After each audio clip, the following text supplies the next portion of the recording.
Hi everybody, it's Sandy. Welcome to Let's Talk About Sex with Sandy. This is our second week, and the topic of the day is going to be what happens when your sex drive is out of whack with your spouse, or your partner, I should say.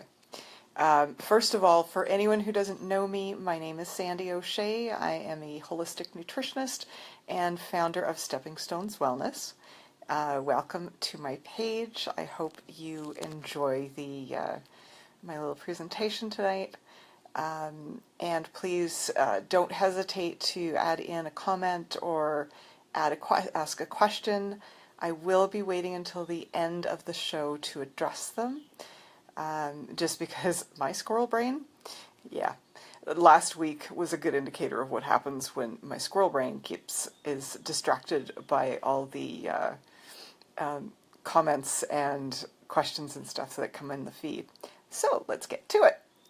So do you remember the days when you were first together and you couldn't keep your hands off each other and sex was great and it was frequent and you enjoyed it and you both seemed to be in sync with each other and you couldn't get enough of each other? Well, I hope that after many years it's still that way, but in reality, a lot of times it isn't. And there's a lot of reasons for that. Sometimes it's hormonal imbalance. That is a big one. Whether it is your cortisol, because let's face it, there's so much stress in our lives these days, and whether it is from work or from parents, from children, from friends, from circumstances that are happening, whether it's a job loss or whether it is just too many things going on at the same time and you just can't keep up with it. There's also thyroid issues and estrogen. If estrogen is low, let's face it, ladies, chances are pretty good that your sex drive is probably in the tank. Not always, because if your testosterone's high enough, it can help balance that. But those are the three biggest common causes for women. So it's cortisol, which is your stress hormone, thyroid, which is your metabolism, and if it's slow, chances are your sex drive is going to be slow as well. And then estrogen, which is the main female hormone for sex drive. So, what are some of the other causes for low libido? It's medications. There's antidepressants, antihistamines, birth control pills. It's kind of like, oh, so that's how it works. It lowers your libido so you don't want sex. That's how the birth control pill works. I'm just kidding. And there's painkillers, and there's SSRIs, there's beta blockers, lots of medications actually, can cause low libido. Children, oh dear God, I cannot imagine, especially when kids are little and you're sleep deprived, especially if you have a newborn baby, you're sleep deprived and you just don't know where, all you're interested in is sleep. You're really not interested in sex. But then the other problem happens that, mommy is so involved with the kids and so wrapped up with everything that's going on there that especially if daddy's not that involved, he can end up feeling kind of got his nose out of joint and feeling very neglected, which is understandable. And that's not good either. So, ladies, let's try and remember to always make sure that our husbands or our male partners feel appreciated and wanted. And guys, don't forget, you can pitch in and help, whether it's with the kids or just around the house, keeping the dishes done and the vacuumed, the floors vacuumed. That kind of stuff really goes a long way to help women. There's other reasons for your sex drive being low. Sorry, I just made some notes. Is your diet in general. If you're eating a bunch of crap and you're eating a lot of sugar and grains and processed foods, it's going to affect your hormones, and therefore it's going to affect your sex drive. So, your body image. And this is a bigger issue for women than it is for men, but it affects guys too, because, everybody wants to feel sexy and desirable. And, sometimes it's if we're looking, getting older and the gray is showing up, it's more, it's more likely to be extra weight, whether it's men or women. But I think women have more of an issue with it. Because let's face it, we are inundated with unrealistic images of what we're supposed to look like. And so when we don't, we feel bad and we feel a little and we feel like I don't look like this, so therefore he may not think I'm sexy. It's not necessarily true. Any man worth his time, worth the time investing into, it will not be affected by that. And if it is a big issue for him, then, well, you got bigger issues. Which leads me to the next issue, which is relationship issues. And that's kind of a big one. Because let's face it, if you're not happy with your partner, then you're not going to really want to have sex with them, because you really don't want that intimacy and that physical contact. So, you can do there's a few things you can do. You can talk to them. That's a radical concept. It's kind of a big thing, and it's kind of the first line of defense as far as I'm concerned, is talk to your partner, see what's going on, and see where there's a problem, and try and work it out. Go to a counselor if you need to, whether it's a professional counselor or a sex therapist or even a pastor. Sometimes they can help with the relationship issues. So what do you do when one partner wants sex more than the other? And I should note, actually, before I get into this, is that guys have issues too. And, guys aren't just lean, mean sex machines all the time. Sorry about the bouncing. They can sometimes have anxiety issues. They can be subjected. Stress is probably the biggest thing for guys.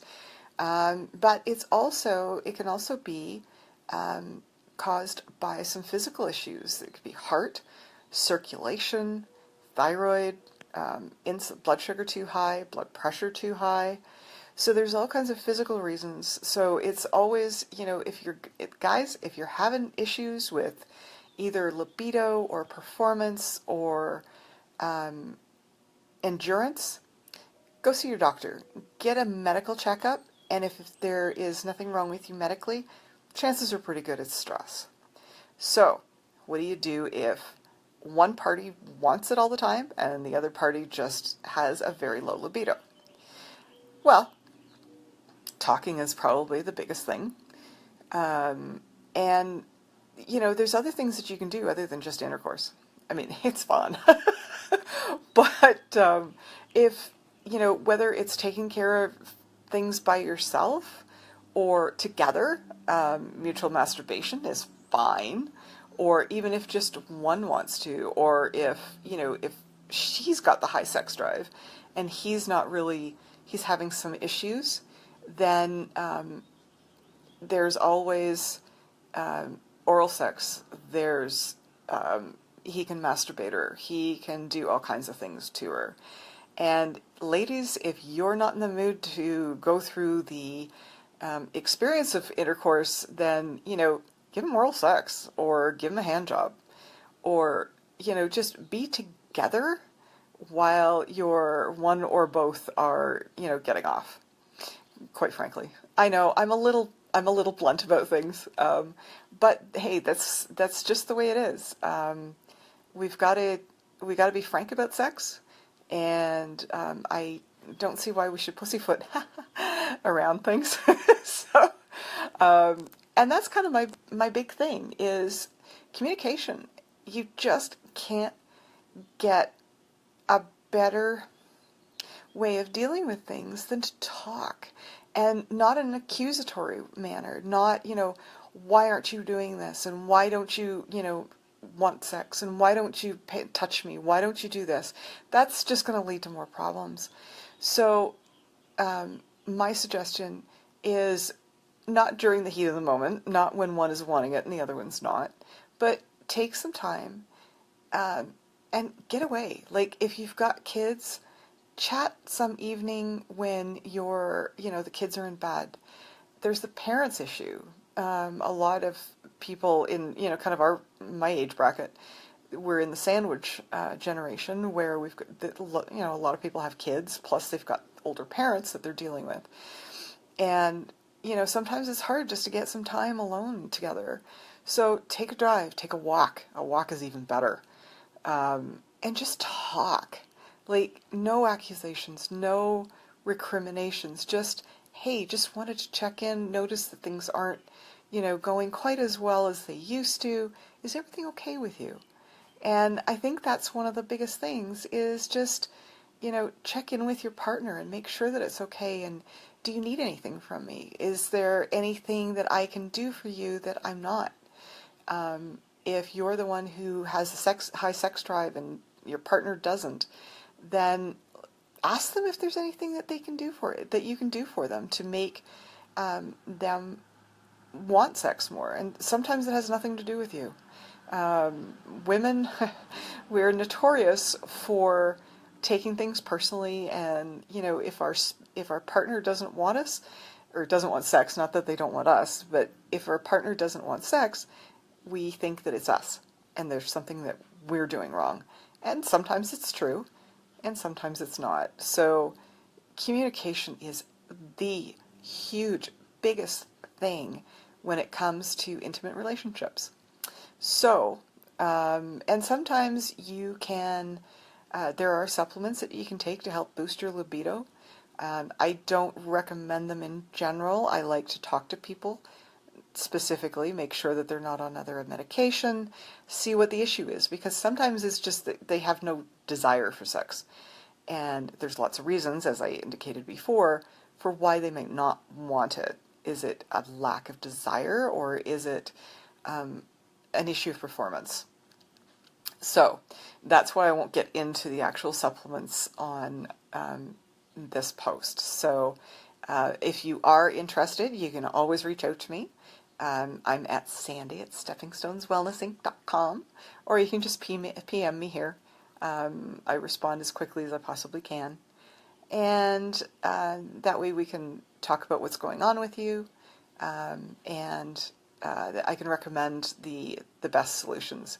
I do work at a health store, a local health store here in Ajax, and so I've been subjected to a lot more than I ever was, and so it's really handy for this type of topic, because there's actually a lot of different things that you can take, both men and women, and not everything is going to work for everybody. So that's the other thing as well.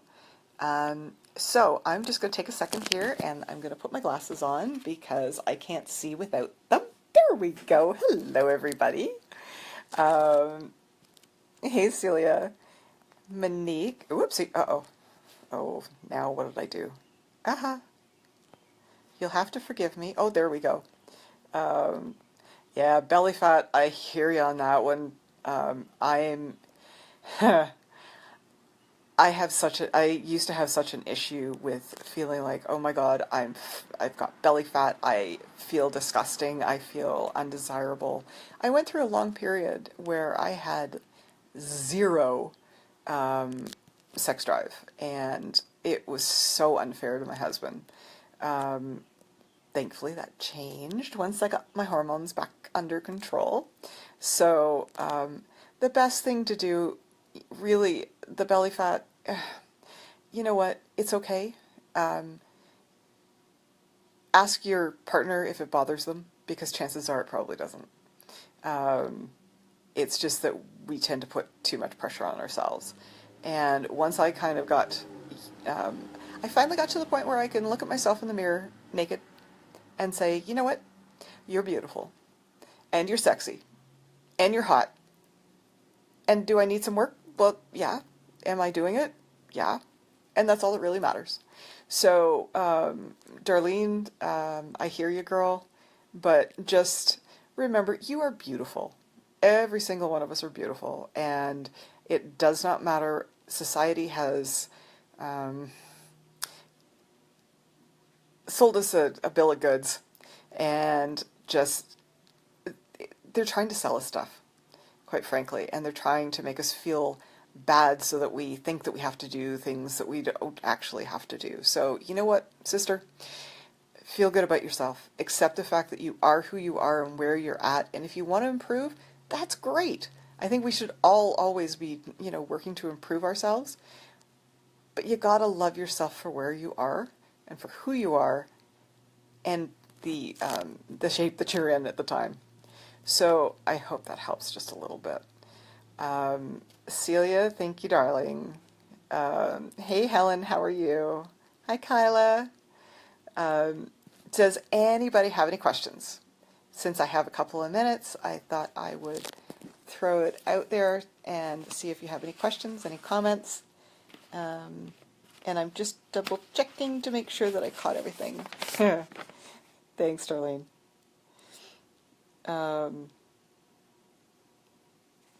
So, I hope this helps. I hope you've enjoyed this. And if there's anything that I can do for you, let me know. And just so you know, if you don't subscribe to my newsletter, you can always go to my website, which is it's steppingstoneswellnessinc.com. I tried to keep things as simple as possible.